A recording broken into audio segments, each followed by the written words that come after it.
여러분 안녕하세요. 영어 제국의 영재쌤 인사드립니다. 오늘은 6강 1번을 한번 풀어보도록 하겠습니다. 1번 문장은요. 해석 연습을 좀 많이 하셔야 됩니다. 일단은 고령화는 경제적 난제래요. 경제적 큰 어려움이래요. 왜냐하면 만일 뭐뭐 하지 않는다면 은퇴 연령이 급격하게 증가되지 않는다면요. 뭐뭐 하도록 하기 위해서요. 사회의 고령층들이, 즉 사회의 어르신들이 계속해서 기여를 하도록 하기 위해서 노동인구에, 즉 일을 할 수 있는 노동력에 계속적으로 어떤 기여를 할 수 있도록 하기 위해서 은퇴 연령이 급격하게 증가되지 않게 되면, 됐죠? 이거는 사실 어떤 의미냐면 경제적 급선무예요. 많은 경제적 이점을 가지게 되는 경제적 급선무죠. 즉 은퇴를 60살에 했는데 그 은퇴 연령을 70살로 늘려놓으면 10년 동안 노동 가능 인구들이 많겠죠.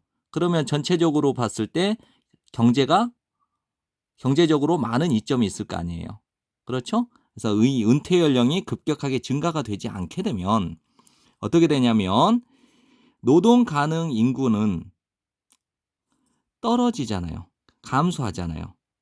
뭐뭐 하는 것과 동시에 부양되는 노년층의 비율이 증가됨과 동시에 보세요. 이제 부양되는 노년층이라고 하는 것은 원래 일을 할 수 있는 나이의 인구가 부양되는 노년층으로 바뀌어버리면 생산을 할 수 있는 일을 할 수 있는 인구가 없어지잖아요. 그렇게 되니까 경제적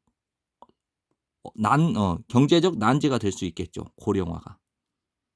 네, 정리해보세요. 이 문장 많이 해석을 해야 돼요. 마지막으로 정리 한 번만 더 할게요.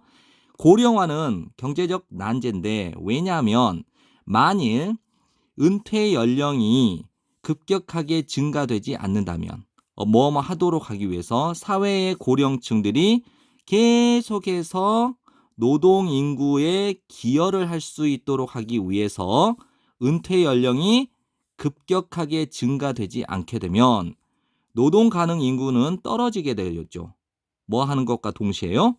부양되는 노년층의 비율이 증가되는 것과 동시에 노동 가능 인구가 감소가 되기 때문에 고령화는 경제적 난제가 되는 것입니다. 인구는 이거 동사로 해석을 하세요. 고령화되고 되어라는 있다라고 보죠. 네, 거의 없는이죠. 젊은 청년이니까 젊은 어른이니까 청년층은 거의 존재하지 않기 때문에 인구는 고령화되고 청년층은 거의 존재하지 않기 때문에 거의 없기 때문에 구매는 감소돼요. 무슨 구매요? 큰 돈이 많이 드는 품목이죠. 집, 가구, 자동차, 그다음에 가전제품과 같은 돈이 많이 드는 품목의 구매는 감소가 됩니다. 됐죠? 인구가 노령화가 되고 청년층은 거의 없기 때문에 이런 것과 같은 돈이 많이 드는 품목의 구매가 감소가 됩니다. 게다가 또 거의 없는이죠? 그러면 be likely to 부정사는 할 것 같다예요. 그러면 기업가적인 위험을 감수하려고 하는 사람들은 거의 없을 것 같다.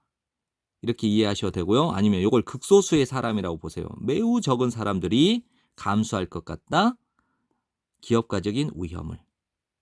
왜냐하면 나이든 즉 고령의 노동자들은 나이가 있는 노동자들은 보존하려는 경향이 있어요.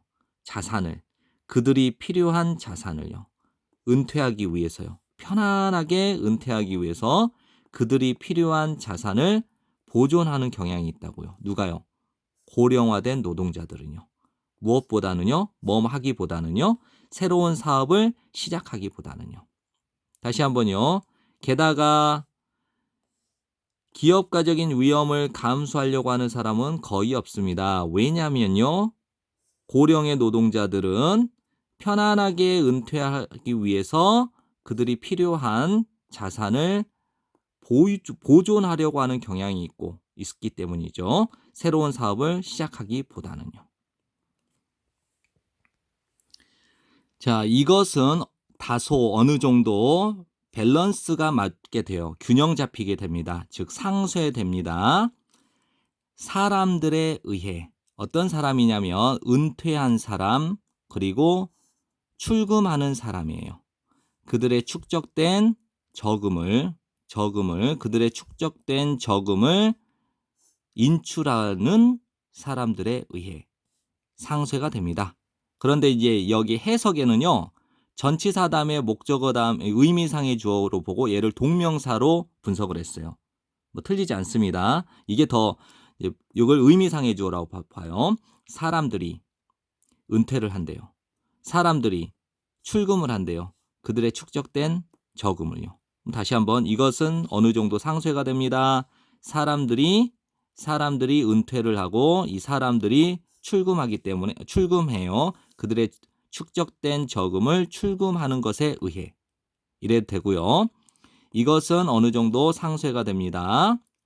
그들의 축적된 저금을 그러니까 은퇴를 한 사람들에 의해 그리고 그들의 축적된 저금을 출금하는 사람에 의해 어느 정도 상쇄가 됩니다. 앞문장 전체는 전체적으로 낮춥니다. 저축률을 그리고 투자율을. 정리되나요? 은퇴를 했으니까 당연히 저금을 하지 않겠죠. 은퇴를 했으니까. 그 다음에 축적된 저금을 찾았었으니까 역시 저축률이 낮겠죠.